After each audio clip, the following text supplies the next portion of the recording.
ඉතින් සුබ දවසක් ඔයාලා හැමෝටම.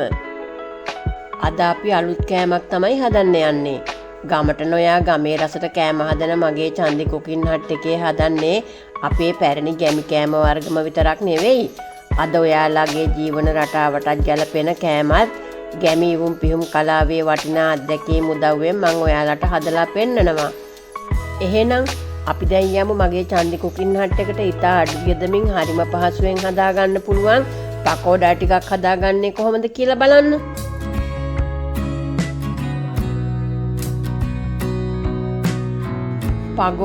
පගෝරා කියන නම් වලිනුත් හඳුන්වන පකෝඩා කියන රසම රස කෙටි කෑමක් තමයි අද අපි හදන්නේ.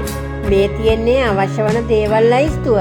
වැඩි විස්තර ඩිස්ක්‍රිප්ෂන් එකේ දාලායි තියෙන්නේ. ඔයාලා තාමත් සබ්ස්ක්‍රයිබ් වෙලා නැතිනම් channel එකට සබ්ස්ක්‍රයිබ් වෙලාම ඒ විස්තරත් බලා ගන්න. අපි ඉස්සෙල්ලාම අල කැරට් ලූණු ටික සුද්ධ කරලා කපා ගමු.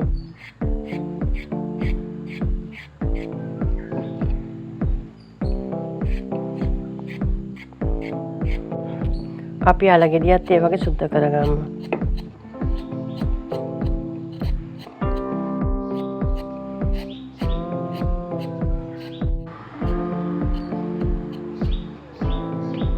අපි ලුණු ගෙඩිය සුද්ධ කරගමු.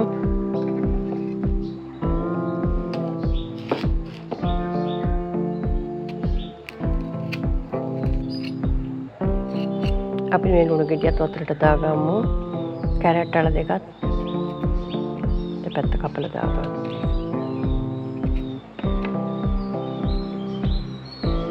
අපි මේ ටික හොඳට හොදලා කපා ගමු ඊළඟට හීනියට.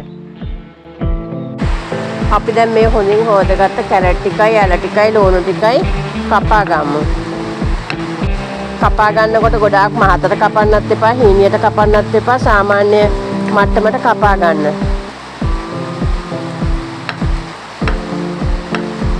මේ වගේ මේ අතට කපනවා නම් හොඳයි. එතකොට අර දිගට කැරට් අලේ මේ තීරුව හිටිනවනේ. පැත්තට කපලා ඊට පස්සේ හීනියට මෙහෙම කපා ගන්න. මෙහෙම මේ අතට මෙහෙම දිගට මේ පැත්තට කපන්න. ඔහොම. ඒ පැත්තට කපනකොට දිග අතට හිටිනවා කැරට් අලේ මේ පෙති ටික. ඊට පස්සේ පෙති කපා ගන්න.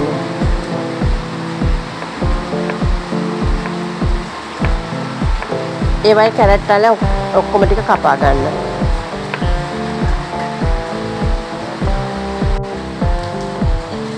අපි මේක වෙන භාජනයකට දාගමු.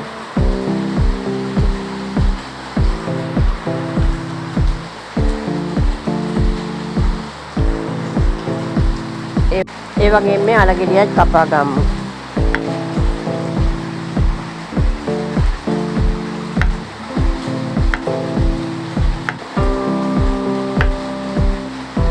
ඒකත් මේ වගේ ගොඩාක් හීනියට කපන්නත් එපා, මහතට කපන්නත් එපා, සාමාන්‍ය මට්ටමට කපා ගන්න.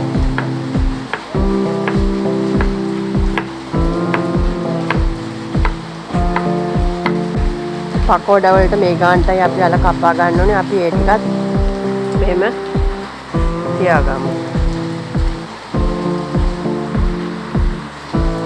ඊට පස්සේ අපි මේ ලුණු ගෙඩියත් කපා ගමු හීනියට. හීනියටම කපන්න එපා. අර වගේම මහතටත් නැතුව හීනියටත් නැතුව කපා ගන්න.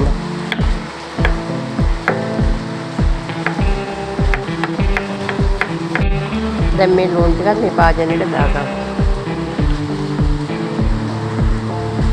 ඊට පස්සේ මේ මිරිස් කරලා ටිකත් මම කොච්චි මිරිස් ගත්තේ. කොච්චි මිරිස් දැම්මහම මේ හරි රසයක් එනවා පකෝඩා වලට. අපේ ඉස්සර මුතුන් මිත්ත ගොඩාක් වෙලාවට භාවිතා කරලා තියෙන්නේ අමු මිරිස් වෙනුවට කොච්චි මිරිස් තමයි. මමත් ගොඩාක් වෙලාවට ගෙදර පාවිච්චි කරන්නේ කොච්චි මිරිස්. මේ වගේ කපා ගන්න. මං අර පිංච කිනිති දෙකක් ගත්තා. ඒ කිනිති දෙකත් මේ වගේ හීනියට කපා ගන්න.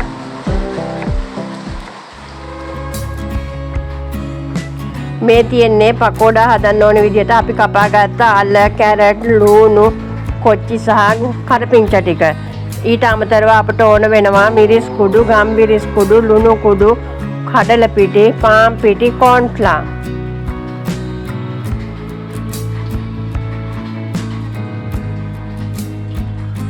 අපි දැන් පකෝඩා ටික හදාගන්න ඕන වෙන මිශ්‍රණය හදාගන්න හැටි බලමු. ඉස්සෙල්ලාම මේ භාජනයට අල ටිකත් කැරට් ටිකක් දාගමු.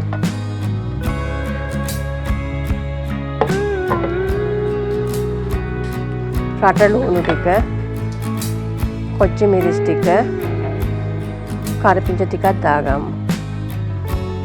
දාගෙන ඒකට මිරිස් කුඩු තේ හැඳි දෙකක් දාගමු.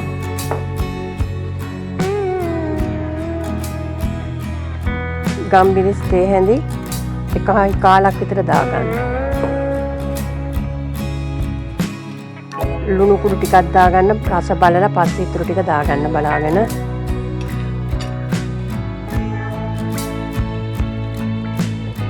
කඩල පිටි මේස හැඳි දෙකක් දාගන්න. මදි වුණොත් අපි ආයි දාගමු.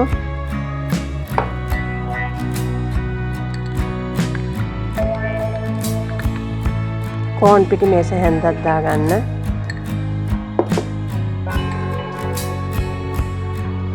පාන් පිටි මේස හැඳි දෙකක් දාගන්න.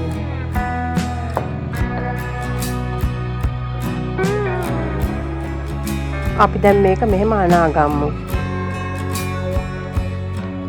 වතුර ටිකක් එකතු කරලා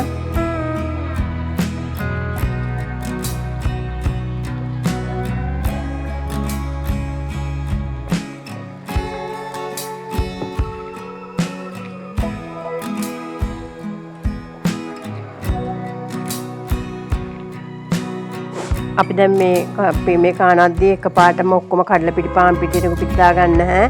අපි තව මේකට එකතු කරගන්න ඕනි. අපි තව පාන් පිටි හැඳි දෙකක්, මේස හැඳි දෙකක් එකතු කරගමු. කඩල පිටි මේස හැඳි දෙකකුත් එකතු කරගමු. කෝන් පිටි මේස හැඳකුත් එකතු කරගමු. පාන් පිටි, කඩල පිටි, කෝන් ෆ්ලෝ, ඒ කියන්නේ ඉරුඟු පිටි දාද්දී මං කියාපු ප්‍රමාණවලට මේස හැඳ පුරවලාම ගන්න. ඔයාලා බලන්නත් ඇති මම වීඩියෝවක් කළා මේ හැඳි වලින් ගන්න ප්‍රමාණ මිනුම් ගැන. මේ හැඳි තේ හැඳි කීවත් අද ඒවත් එක එක ප්‍රමාණයෙන් තියෙන නිසා ඉලක්කම් වලින් කියන මිනුමටම සීමා වෙන්නේ නැතිව මම වීඩියෝවෙන් පෙන්වන පදමට පකෝඩා මිශ්‍රණය මධ්‍යම ප්‍රමාණයේ උකුවට හදා ගන්න බලන්න. දැන් මේ දකුණු පැත්තේ උඩින් දාන කාඩ් එක ක්ලික් කරලා කිරු මිනුම් ගැන තියෙන වීඩියෝවත් බලන්න. ඒක ඔයාලට ගොඩාක් ප්‍රයෝජනවත් වේවි. දැන් එතකොට ඔක්කොම කඩල පිටි මේස හැඳි 4යි, කෝන් පිටි මේස හැඳි 2යි, පාන් පිටි මේස හැඳි 4යි තියෙනවා. අපි තව වතුර ටිකක් දාලා මේක අනාගමු.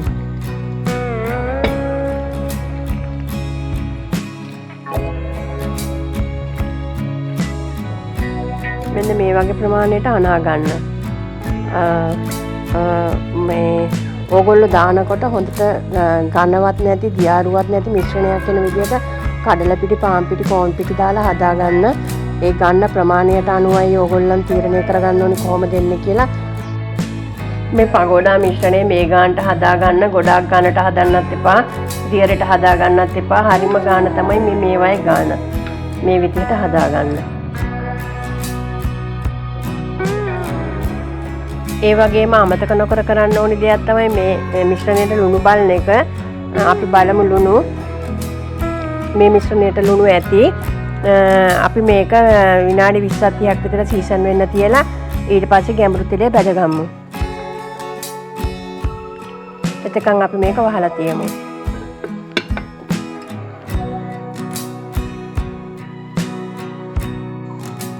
මෙහෙම විනාඩි 20ක් විතර තිබ්බහම තමයි අල කැරට් ලුණු වලට හොඳින් ලුණු මිරිස් රස අල්ලගන්නේ. එතකොට තමයි පකෝඩා ටික නියම රසට එන්නේ.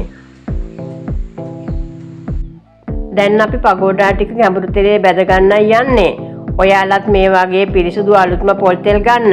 පාවිච්චි කරපු තෙල් එහෙම ගන්න එපා. ඒක සෞඛ්‍යයට අහිත කරයි. ඒ වගේම නියම රසට පකෝඩා ටික හදා ගන්න බැරි වෙන්න හේතු වෙන්නත් පුළුවන්. අපි දැන් ලිප ඔන් කළා. තෙල් ටික දාලා රත් කරගමු. තෙල් ටිකක් වැඩි වෙන්න දාන්න. ඕගොල්ලෝ පගෝඩා හදනකොට හැම වෙලේම මේ වගේ පැතලි භාජනයක් ගන්න. එහෙම නැති වුණොත් තාච්චියක් වගේ ගත්තොත් පගෝඩා එකකට වැඩිය දාන්න බෑ. මෙහෙම දාගත්තොත් අපිට පගෝඩා 6ක් 7ක් වුණත් දාගන්න පුළුවන්. තෙල් ටිකක් වැඩිපුර දාගන්න. අපි බලමු දැන් තෙල් එක රත් වෙලාද කියලා. ඔව් තෙල් එක රත් වෙලා ඇති. අපි මේ මිශ්‍රණයෙන් හැන්දක් අරගෙන අනිත් හැන්දෙන් මේ වගේ දාගමු.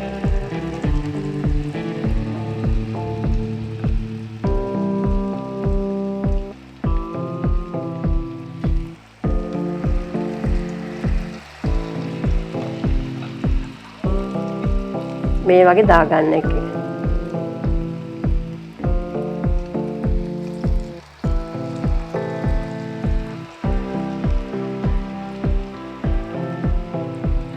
වටේටම දාගන්න.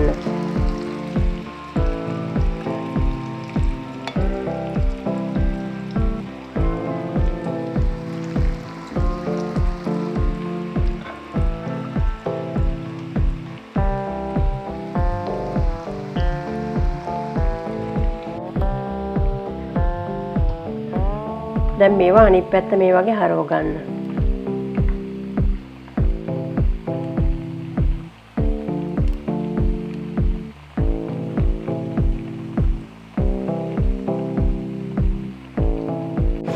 එකට ඇලෙන්න දෙන්නේ නැතුව මේ වගේ වෙන් වෙන්ව හරව ගන්න.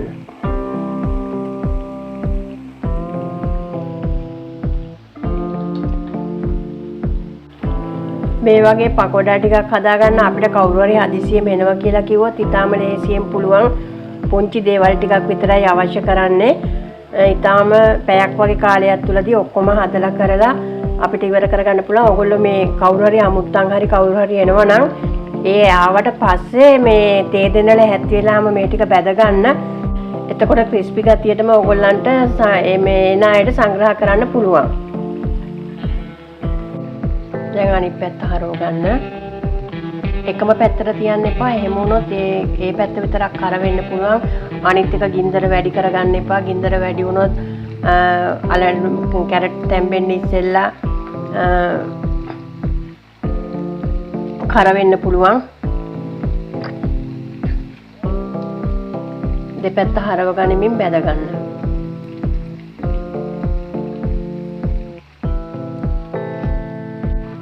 පගෝඩා බැද ගනිද්දි ටිකක් වෙලා යනවා තමයි. ඒ වුණාට ඒ වෙලාව අරගෙන බැද ගන්න. දැන් රන්වන් පාට බැදිලා තියෙන්නේ. අපි මේ ටික බාගමු.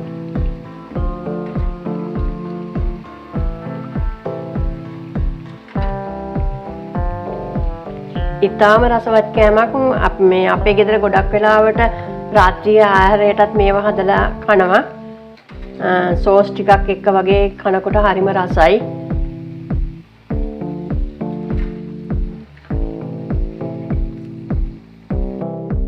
අපි ඉතුරු ටිකත් මේ වගේ දාලා හදාගමු.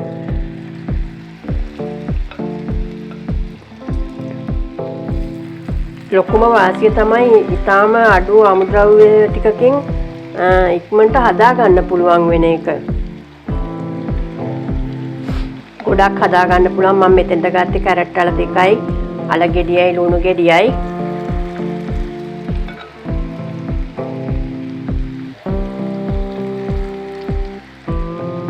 බාන කොච්චර ලේසියෙන් පහසුවෙන් හදා ගන්න පුළුවන්ද කියලා. මගේ චන්දි කුකින් හට් එකෙන් කියලා දෙන විදිහට ගමේ රසට කෑම හදන්න ඔයාලත් පුරුදු වුණාම මේ වගේ අලුත් කෑමක් වුණත් කන්නාස හිතන විදිහට හදාගන්න ඔයාලටත් පුළුවන් වේවි.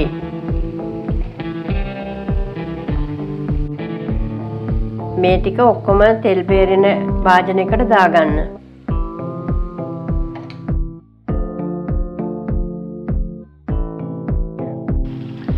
මේකට කියන්නේ පකෝඩා කියලා. ඒ වුණාට මට හැම වෙලේම කියවෙන්නේ පගෝඩා කියලා. ඒකට මට මගේ යාළුවොත් hina වෙනවා. දැන් අපි ඔක්කොම පගෝඩා ටික හදාගෙන ඉවරයි. මේ ටිකත් බාගමු.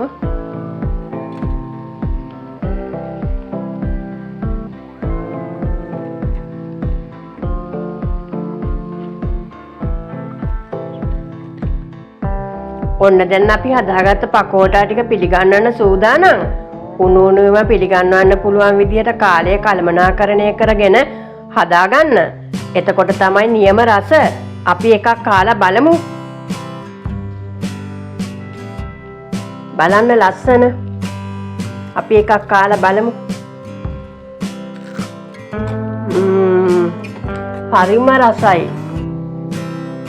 මැදත් හොඳට තැම්බිලා ලුණුත් ඇති සැරත් ඇති හරිම රසයි.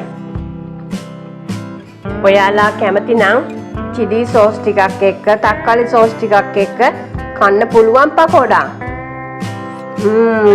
පුදුම රසයක් තියෙන්නේ. එකක් විතර නෙමෙයි 10ක් වුණත් කෑව හැකි මේ.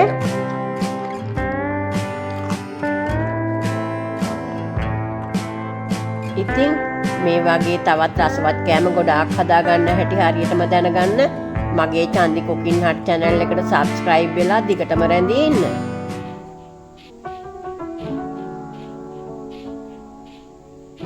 වීඩියෝ එකට ඔයාලා කැමති නම් like කරන්න, යාළුවන්ට share කරන්න. ඔයාලගේ වටිනා අදහස් මට හරියම වැදගත්. ඒ නිසා පුංචි හරි කමෙන්ට් එකක් දාන්නත් අමතක කරන්න එපා හොඳේ. මං චන්දි. ඔයාලට ලස්සන දවසක්.